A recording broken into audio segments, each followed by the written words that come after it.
Hello, I'm Jack and I'd like to share a card game with you. There's an old adage that says that you're never more than 6 feet away from a playing card. And, in the words of Stephen King, playing cards are a uniquely portable form of magic. They're certainly incredibly versatile. The International Playing Card Society suggests that there are between 1 and 10,000 different card games.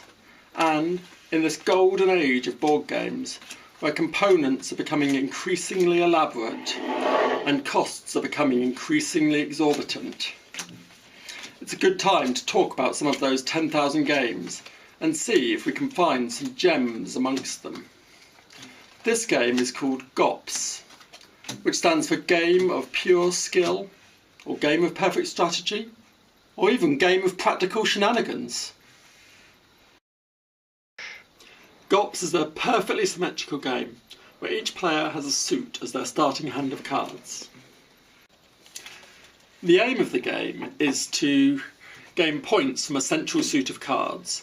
Each card is worth face value, with Jack, Queen and King worth 11, 12 and 13 points respectively. Each player will simultaneously bid for each card, and that moment of reveal, combined with the desire to win small and lose big, creates a game of moments. Imagine the scene.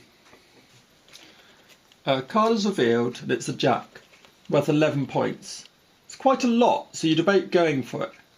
But maybe your opponent will go all in, and you don't want to waste a good card. Maybe you should just play the ace.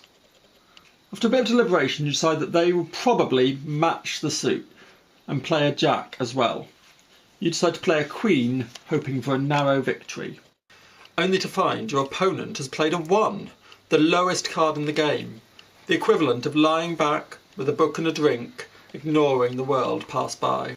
It's this ability to lose while winning and win while losing that creates a delightful cocktail on the turn of every card.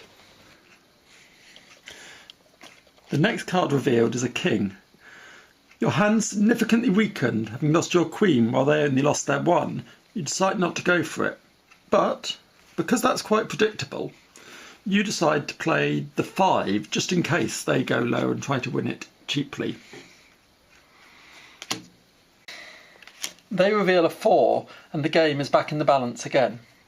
Gops is full of moments like this. Careful deliberation while you try to judge the exact card your opponent will play, and then a desperate gamble, a dramatic reveal, and maybe, just maybe, you've got it absolutely perfect. And then you feel like a genius, because you've basically just read somebody's mind, which is brilliant. 13 cards is just about right. It's not enough to make it impossible, but it is enough to make it impressive. And if you're losing, that can be fun too. The wild gamble to try and get right back into it. Maybe it works, maybe it doesn't. But either way, it's an exciting moment. The game moves really quickly too. You've just got 13 turns of a card. You can fit a whole game in the time it takes to make an egg for your good friend. Because it's such a quick game, you rarely play it just once. And with multiple plays, a meta develops, allowing you to make more accurate predictions or to gleefully subvert people's expectations of you. While it's a very good game with 2 players, I think it's even better with 3. A little extra chaos makes it much easier to disrupt people's plans and makes comebacks more likely. With an additional pack, you can even play it with more. With more than 4 players, however, it quickly becomes very messy indeed, and I wouldn't recommend it. I would certainly recommend Gops, with one caveat. The human brain is built on stories. It's our way of making sense of the world, and games understand this. Yes, you lost, but look at that beautiful river you built. Or, did you see that last stand? Gops doesn't do this. It doesn't transport you somewhere else. So, it's less memorable. I have lovely memories of evenings spent playing Gops, but I couldn't tell you about any particular game.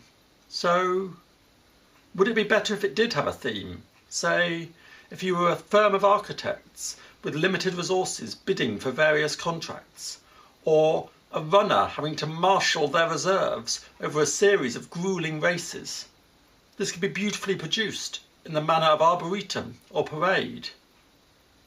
But would it be better? For me, I don't think it would, and it comes back to versatility. I've been carrying this pack of cards around for ages, I don't often use it, but when I do, I know that I have not only Gops, but thousands of games that I could possibly play, most of which I don't know. So I'd like this to be a place where we shared some of those games. So in the comments below, please leave some of the card games that you love that you can play with a normal pack of cards.